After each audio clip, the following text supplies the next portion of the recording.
สวัสดีค่ะยินดีต้อนรับสู่ช่องตาดำชาแนลนะคะวันนี้มีวิธีการทำไข่ออนเซ็นง่ายๆมาฝากกันค่ะโดยตัวไข่แดงนะคะจะมีความหนึบมีความนุ่มแล้วก็ไข่ขาวก็มีความนุ่มค่ะสูตรนี้ทำง่ายมากๆเลยมาดูวิธีทำกันค่ะ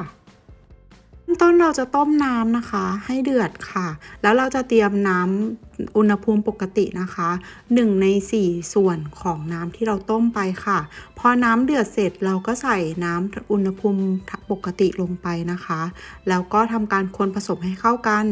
จากนั้นเราก็จะใส่ไข่ไก่ลงไปแช่ไว้ค่ะประมาณ15 นาทีนะคะงั้นก็นำฝามาปิดทิ้งไว้นะคะ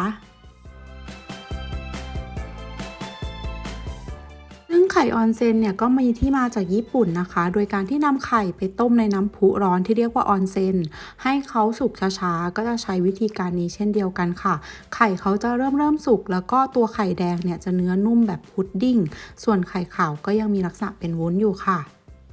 ในตอนแช่นะคะก็ขึ้นอยู่กับว่าเราต้องการไข่ลักษณะแบบไหนวันนี้ใช้15 นาทีไข่ขาวก็ยังเป็นทรงกลมสวยแล้วก็ไข่แดงก็ยังมีความ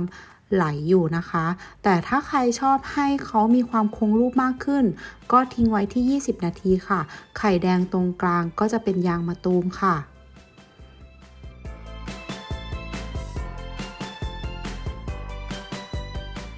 ซึ่งถ้าใครชอบความนุ่มละมุนลิ้นละลายในปากแล้วก็อยากได้ไข่แดงไหลแบบเยิ้มนะคะ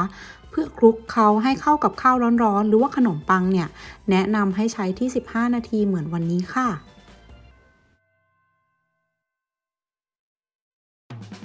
นี่นะคะเราก็จะได้ตัวไข่ขาวเป็นวุ้นๆแล้วก็ตัวไข่แดงเนี่ยเวลาทานเข้าไปเขาจะมีความหนึบแล้วก็มีความนุ่มนะคะสามารถนำไปใช้ทานกับโจ๊กหรือว่าข้าวต้มหรือว่าข้าวสวยร้อนๆหรือแม้แต่ขนมปังก็เข้ากันได้หมดค่ะเพื่อนๆลองทำดูนะคะ